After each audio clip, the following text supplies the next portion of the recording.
Welcome back after the break. नाज़रीन, मुस्कुराहट बहुत ज़रूरी होती है और फिर आपको पता है कि मुस्कुराहट इंसान की शख्सियत का सबसे मजबूत पहलू भी होती है।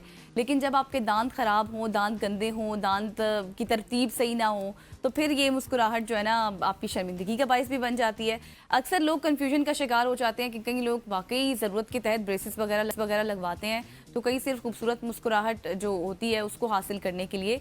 लेकिन आपको ये भी बता दें कि एस्थेटिक डेंटिस्ट्री का सहारा लिया जाता है। ऑर्थोडोंटिस्ट की अगर मैं बात करूं तो सिर्फ दांत सीधे करने तक महदूद नहीं होते, बल्कि ये एक मुकम्मल साइंसी अमल होता है जिसमें दांतों की पोजीशन, आपके जबड़े की साख्त, बाइट को दुरुस्त किया जाता है। लेकिन असल सवाल ये है कि क्या हर मसले के लिए ब्रेसेस ही ज़रूरी होती हैं या फिर नहीं, और वो कौन से आम मसाइल हैं जिनके लिए वाकई इलाज करवाना चाहिए। आज के दौर में अक्सर लोगों की ये भी गिला शिकवा मैंने सुना है कि वो फ़र्क नहीं कर पाते डेंटिस्ट और ऑर्थोडोंटिस्ट के हवाले से कि हमें जब हमारे दांतों की तरतीब सही नहीं है, या फिर इवन कहते हैं कि अगर हमारे दांत ख़राब भी हैं या कुछ भी मसला है तो हम चले जाते हैं डेंटिस्ट के पास। लेकिन कुछ काम डेंटिस्ट के होते हैं, कुछ ऑर्थोडोंटिस्ट के होते हैं। और इसी पर बात करने के लिए आज डॉक्टर सना तारिक साहिबा ऑर्थोडोंटिस्ट हमारे साथ मौजूद हैं। उनसे हम बात करेंगे। सवाल करने से पहले मैं आप सबको बता दूं कि अगर आपको कोई मसला है, कोई परेशानी है अपनी मुस्कुराहट को लेकर दांतों के हवाले से, तो आप हमें कॉल कर सकते हैं। नंबर हैं जी 051-890-1007 और दूसरा नंबर है 051-890-1008। इन दोनों नंबर्स पर आप कॉल कर सकते हैं। आपका अगर कोई सवाल है तो आप डॉक्टर सना से पूछ सकते हैं। Thank you so much for your time doctor Sana, कैसी हैं आप? अल्लाह का शुक्र, thank you very much for having me. अच्छा डॉक्टर सना, मुझे ये बताएं, जिस तरह मैंने अपनी इब्तिदा में भी जिक्र किया कि लोग फ़र्क नहीं कर पाते ना डेंटिस्ट और ऑर्थोडोंटिस्ट के हवाले से, तो यहीं से हम शुरू कर लेते हैं कि हमें किन केसेस में पता होना चाहिए कि अब हमने ब्रेसेस लगवानी है और अब हमने ऑर्थोडोंटिस्ट के पास जाना है। बिल्कुल, एक्चुअली ब्रेसेस का जब भी आपने सोचना है ना, तो आपने इंश्योर करना है कि आपने ऑर्थोडोंटिस्ट को ही कंसल्ट करना है। ये एक स्पेशलिस्ट प्रैक्टिस है। इसको general dentist are not that qualified कि वो आपको असेस कर सकें टाइमली और आपको बता सकें कि अभी इसका ट्रीटमेंट होना चाहिए, अभी नहीं होना चाहिए, या होना भी चाहिए या नहीं होना चाहिए। जिस तरीके से आप ENT स्पेशलिस्ट के पास जाते हैं ना, स्पेशली जब नाक कान का कोई मसला होता है, इस तरीके से जब आपने दांतों के अलाइनमेंट का कोई इशू है तो आपने ऑर्थोडोंटिस्ट को दिखाना है। One thing. सेकेंड थिंग ये है कि कुछ प्रॉब्लम्स जिनको हम प्रॉब्लम समझते हैं वो नॉर्मल फिनोमेना होती हैं। जब दूध के दांत जा रहे होते हैं और पक्के दांत आ रहे होते हैं तो एक ट्रांजिशन बनती है। इस ट्रांजिशन में बच्चा बड़ा भी हो रहा होता है और कुछ कंडीशंस ऐसी डेवलप होती हैं जिसमें लगता है हाय, बच्चे के पहले तो दांत बहुत प्यारे थे, अब क्या हो गया है, और जल्दी जल्दी इलाज करा लें। समटाइम्स उन चीज़ों का इलाज कराने की ज़रूरत नहीं होती, वो टाइम के साथ खुद सेटल हो जाती हैं। बट समटाइम्स कुछ चीज़ें ऐसी होती हैं कि जिनको इमीडिएट करेक्शन की भी ज़रूरत होती है। अब उन दोनों में फ़र्क क्या है, ये एक्चुअली ये ऑर्थोडोंटिस्ट समझ सकता है। एक जनरल डेंटिस्ट की नॉलेज का वो वाला कैलिबर नहीं होता कि वो डिसाइड कर सके कि ट्रीटमेंट की ज़रूरत है या वेट करना है। सही। अच्छा डॉक्टर सना, जिस तरह से आपने एक बच्चे की मिसाल ली, अगर एक बच्चा है उसके दांत पहले ठीक आते हैं और बाद में टूटने के बाद जो 7 साल की उम्र होती है उसमें टूटने के बाद अगर उसके टेढ़े आ जाते हैं, तो ये क्या कुदरती अमल होता है या फिर बच्चा अक्सर जबान भी, हमने तो यही सुना है कि जबान लगाओगे तो दांत टेढ़े आएंगे? हाँ बिल्कुल।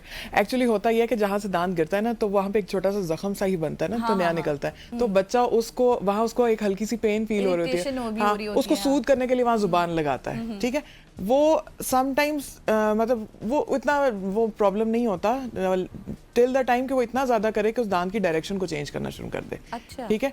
अच्छा, प्रॉब्लम ये है कि पहले उसके थे छोटे दांत, अब आएंगे बड़े दांत, क्योंकि दांतों ने तो साइज में बड़ा नहीं होना, बच्चे ने तो बड़ा होना है, दांत तो उसी साइज के आ जाएंगे। तो अब वो जो बड़ा साइज का दांत आ रहा होता है उसको जगह ज्यादा चाहिए होती है, वो समटाइम्स खुद टेढ़ा होता है या समटाइम्स आगे वालों को टेढ़ा कर रहा होता है और आ जाता है, फिर आता है, फिर उसके सेंटर वाले पहले 2 आते हैं, फिर साइड वाले 2 आते हैं, और फिर जो ये हमारे नोक वाले दांत होते हैं जिनको हम केनाइंस कहते हैं, फिर ये आते हैं 11 साल की उम्र में। अब 11 साल की उम्र में जब ये आते हैं ना, तो इनका पाथ होता है आने का, ये पहले सेंटर को आते हैं और फिर सीधे होते हैं। अच्छा। तो जब वो सेंटर की तरफ आ रहे होते हैं ना, वो नीचे वाले चारों को या टेढ़ा कर देते हैं। अच्छा। या उनको बाहर को निकाल देते हैं या उनके दरमियान में गैप्स क्रिएट कर देते हैं। अब ये पोजीशन होती है जब 10-11 साल की उम्र में माँ बाप बच्चों को लेके दौड़ते हैं डेंटिस्ट के पास कि ये क्या हो गया, ये क्या हो गया, और हम कहते हैं कि आप वेट कर लें, इस दांत को आ लेने दें, क्या पता ये पोजीशन खुद ही इनकी सेटल हो जाए और ये खुद बैठ जाए। तो ये कितना टाइम पीरियड होता है कि पोजीशन सेटल होने में? ये 6 साल से पक्के दांत आना शुरू होते हैं और 12 साल पे खत्म होते हैं। अच्छा। तो 6 से 12 साल के दरमियान का पीरियड जो है इसको हम ट्रांजिशन पीरियड कहते हैं। इसके अंदर हम कोई एक्टिव ट्रीटमेंट नहीं करते। हम देखते हैं कि ये दांत कहाँ सेटल होंगे।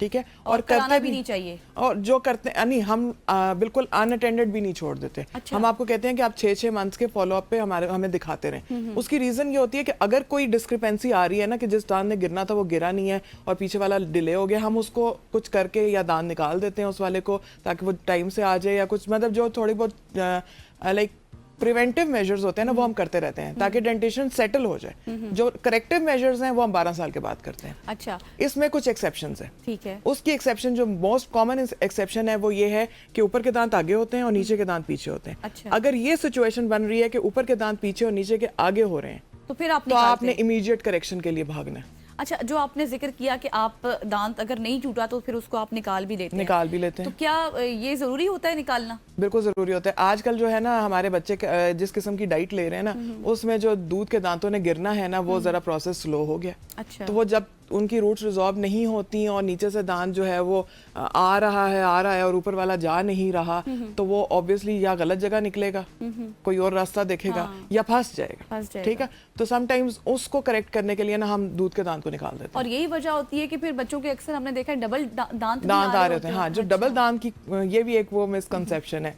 नीचे के दांत जो है ना, नीचे के जो सामने के 4 दांत हैं उनका जो पाथ ऑफ इरप्शन है ना परमानेंट ने पीछे की साइड से आना है और पहले इरप्ट होना है और फिर आगे वालों को गिराना है और आगे आना है। अच्छा। तो वो डबल दांत नॉर्मल है कि आगे के 2 पड़े हुए और पीछे 2 बड़े बड़े आ गए। ठीक है, वो गिरेंगे और फिर ये आगे अपनी जगह लेंगे। वो कैसे गिरेंगे? आपकी डाइट उनको गिरने नहीं दे रही। Burgers, pasta, process. अच्छा सना, मैं आपको इंटरप्ट कर रही हूँ। एक अहमद कॉलर हमारे साथ मौजूद है दीपालपुर से। जी अहमद साहब, अपना सवाल कीजिए। जी अस्सलाम वालेकुम। मेरा सवाल ये है कि ना हम जब कुछ करते हैं तो ना वो के दौरान खून आता है दांतों से, तो उसका क्या इशू यानी क्या करना चाहिए? अच्छा, सही। इसके अलावा कोई सवाल है आपका? इसके अलावा ये सवाल है कि अगर मिसाल के तौर पे ना आप सारे ये गिर चुके हैं, तकरीबन 3-4 है, वो भी इतने ठीक नहीं है, तो दोबारा दांत लगवाने हैं तो उसके लिए क्या हमें लगवा सकते हैं या फिर नहीं? अच्छा, चले, सही हो गया। जी अच्छा। पहला क्वेश्चन इनका ये था कि मसूड़ों से खून आता है। ठीक है, ब्रश करते हुए मसूड़ों से खून आना इस बात की इंडिकेशन है कि आपके मसूड़ों में एक बीमारी है, इन्फेक्शन है। ठीक है, अगर हल्का सा भी ब्लीडिंग हुई है ना ड्यूरिंग ब्रशिंग या अदरवाइज तो आप समझे कि इन्फेक्शन हो रही है। उसको ट्रीट करने का सबसे आसान तरीका यह है कि आप अपनी ब्रशिंग को इंक्रीज कर दें, बेहतर कर लें। दिन में 3 दफा ब्रश करें। अच्छा। ब्रशिंग का टाइम बढ़ाएं, 2 से 3 मिनट तक ब्रश करें। ठीक है, अगर उससे नहीं जा रही तो आपके दांत पे आप गौर से देखें, उस पर पीला पीला टार्टर जमा होगा। वो आपको साफ कराने के लिए स्केलिंग करानी पड़ेगी, वो आपको डेंटिस्ट के पास जाना पड़ेगा। और अगर इसको आपने यहाँ पे निगलेक्ट किया तो आहिस्ता आहिस्ता क्या होगा कि वो दांत मसूड़ों की बीमारी और दांतों के ऊपर जो टार्टर लगा हुआ है वो मिला के बोन सपोर्ट जो होती है, जिस हड्डी के अंदर दांत होता है, उसको घुलाना शुरू कर देते हैं, दांत हिल के गिर जाते हैं। एक शाहिद अली हमारे साथ मौजूद है। कहाँ से जी? कराची से। जी शाहिद, जल्दी से अपना सवाल कीजिए। कराची से। जी जी, सवाल कीजिए शाहिद साहब। मेरा ये कान जो है ये गिर रहा है। सवाल कीजिए शाहिद साहब। 32 साल उम्र है मेरा। सही, आपका सवाल समझ आ गया। उनके दांत गिर रहे हैं, वो आपने टीवी का वॉल्यूम तो आहिस्ता कर दिया करें या बंद कर दिया करें ताकि आपका सवाल समझ आ जाए। अच्छा, दूसरों का भी सेकंड क्वेश्चन दांत गिरने का था और इनका भी है।